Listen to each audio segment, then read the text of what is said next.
Gaza was never going to stay contained. That is one of the first illusions war destroys. People like to imagine borders can hold suffering in place. They like to believe that if bombs fall, in one corner of the map, the rest of the region can keep breathing normally. But in the Middle East, pain travels fast. A strike in Gaza can shake Beirut. A funeral in Lebanon can echo in Tehran. A missile launched from Yemen can disrupt ships carrying fuel and goods across the sea. An attack on an American base in Iraq can pull Washington closer to the edge before most people even understand what changed. That is how this war spreads, not in a straight line, but through pressure points, through old alliances, armed factions, and a region already soaked in fear. Once Gaza was burning, the question was no longer only what Israel would do next. The question became who else would move. This is where the story gets bigger and darker, because Iran did not build its power in the region by fighting every enemy face to face. It built influence through a network, a web of partners, militias, weapons routes, political movements, and armed groups spread across different countries, all able to apply pressure at different moments in different places. That network is often called the axis of resistance. To some, that sounds like defiance. To others, it sounds like a threat. In practice, it is a regional pressure system. Different groups, different local causes, different flags, but all tied, in one way or another, to the same larger struggle against Israel, American influence, or both. And once Gaza exploded, that whole network began to stir. Start with Hezbollah in Lebanon. Hezbollah is not just a militia hiding in the hills. It is a powerful armed movement with political influence, deep roots in Lebanon, and a huge role in Iran's regional strategy. For years, it has stood as one of the most dangerous threats on Israel's border. That created a terrible balance. Israel knows Hezbollah can do enormous damage. Hezbollah knows Israel can devastate Lebanon, so both sides have spent years living in a state of armed hostility, testing each other, threatening each other, and trying not to cross the line into full catastrophe. But Gaza put pressure on that balance. If Hezbollah did nothing, it risked looking weak to its own base and to its allies. If it did too much, it risked dragging Lebanon into a devastating war. So the border heated up. Rockets, airstrikes, threats, funerals, not full collapse, but not peace. A slow, grinding escalation where every strike carried the possibility of something much bigger. Then there are the Houthis in Yemen. At first, Yemen may seem far from Gaza, almost like a separate story, but modern war does not need closeness, it needs reach. The Houthis showed that by turning shipping routes into part of the battlefield.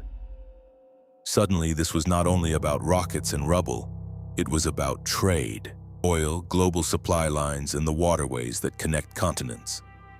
A war that many people thought was regional began touching prices, cargo routes, and international nerves far beyond the immediate front lines. And then there are the militias in Iraq and Syria. These groups matter because they make America impossible to ignore.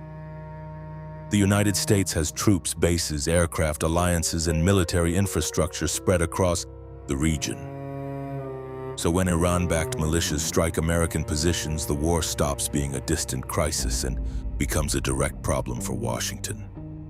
That is one reason America is involved and one reason it stays involved. Part of it is an alliance. Israel is one of America's closest partners. Part of it is military.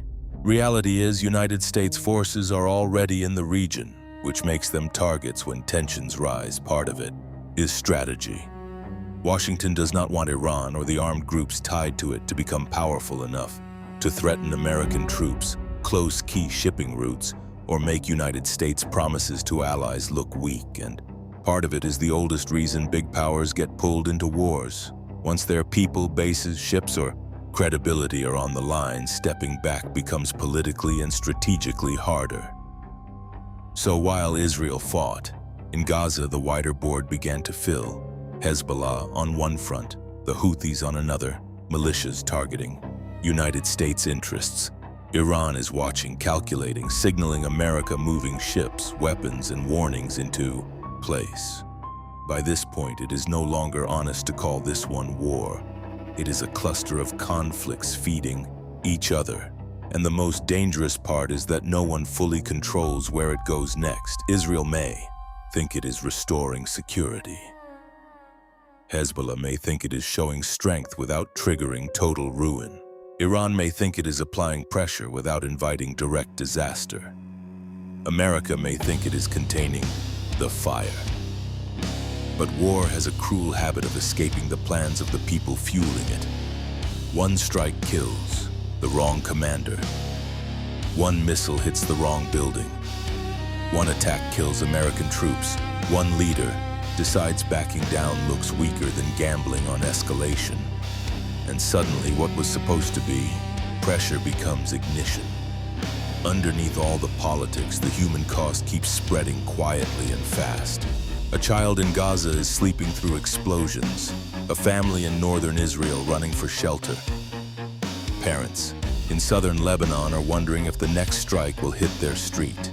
An American service member on a desert base realizes this war is now personal. Families across the region are living with sirens, blackouts, grief, and the fear that the next headline will have their city in it. That is the part that maps do not show well. These are not just military fronts, they are homes, streets, schools, hospitals, ordinary people living inside decisions made far above them. And yet those decisions keep coming. Because every side can point to a wound. Every side can say it is reacting, not choosing. Every side can claim necessity. That is how escalation sells itself, not as madness, but as duty, not as revenge, but as protection. That is what makes this ring of fire so dangerous. The public sees separate flare-ups, separate headlines, separate enemies. But underneath, they are connected by a deeper struggle over power, survival, and who gets to shape the region through force. So by the time many people thought they were watching a war in Gaza, something larger was already unfolding around it. A war stretched across borders, a war of militias, missiles, ships, and airstrikes, a war that could pull in states, not just factions. A war in which every front was starting to point back to the same place, because behind the armed groups, behind the expanding map, behind the rhetoric of resistance and security, there was always a deeper conflict, waiting in the shadows. Gaza lit the match.